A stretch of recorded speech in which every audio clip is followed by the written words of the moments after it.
में टिके भी हम 4-5 नेता यहाँ पे शामिल हैं।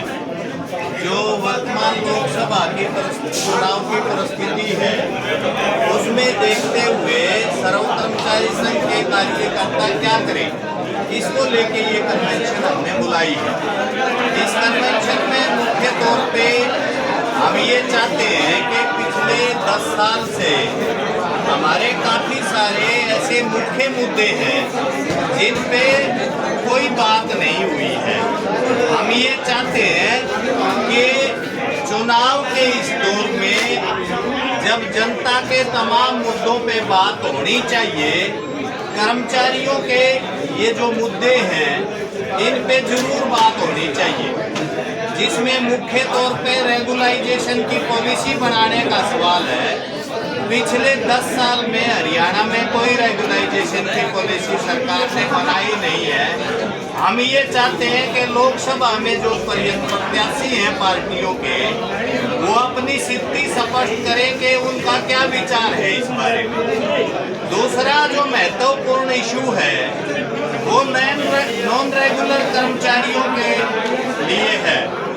कौशल रोजगार निगम का गठन करके हरियाणा सरकार ने आने वाले समय में सबको कच्ची भर्ती में रखने का फैसला किया है और मैं हैरान हूँ। यहाँ पलवल में आके हमें ये पता चला, अभी गांव के लेवल पे जो कंप्यूटर के ऑपरेटर रखे हैं उनको मात्र 6,000 रुपया हरियाणा सरकार वेतन देगी और टेस्ट जो है उनके एक तो प्रीलिम टेस्ट हुआ है जैसे IAS का LCS का होता है और एक फिर मेन टेस्ट हुआ है, उसके बाद उनकी नियुक्ति हुई है। मतलब कर्मचारी से सब तरह की अपेक्षा है, सरकार से न्यूनतम वेतन की भी अपेक्षा नहीं है। ये परिस्थिति क्यों बन गई, हम इस पे जवाब चाहते हैं।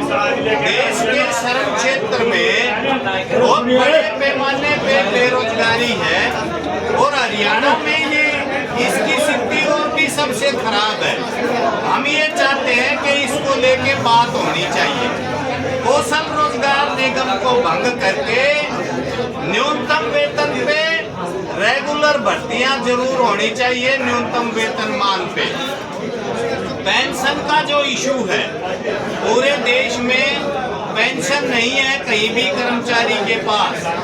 हरियाणा सरकार ने इस दौर में कोई ऐसा काम नहीं किया है जिससे कर्मचारी आश्वस्त हो के उसका भविष्य में अपने भविष्य को लेके कोई निश्चिंतता मिलने वाली है।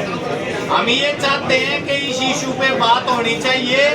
केंद्र सरकार के तौर पे PFRDA एक्ट बना हुआ है, उस एक्ट को भंग करके उसको निरस्त करके हमारी पुरानी पेंशन बहाल की जानी चाहिए। इस पे कौन क्या कहता है, इस पे बात सर्व कर्मचारी संघ चाहता है कि चुनाव के दौर में होनी चाहिए।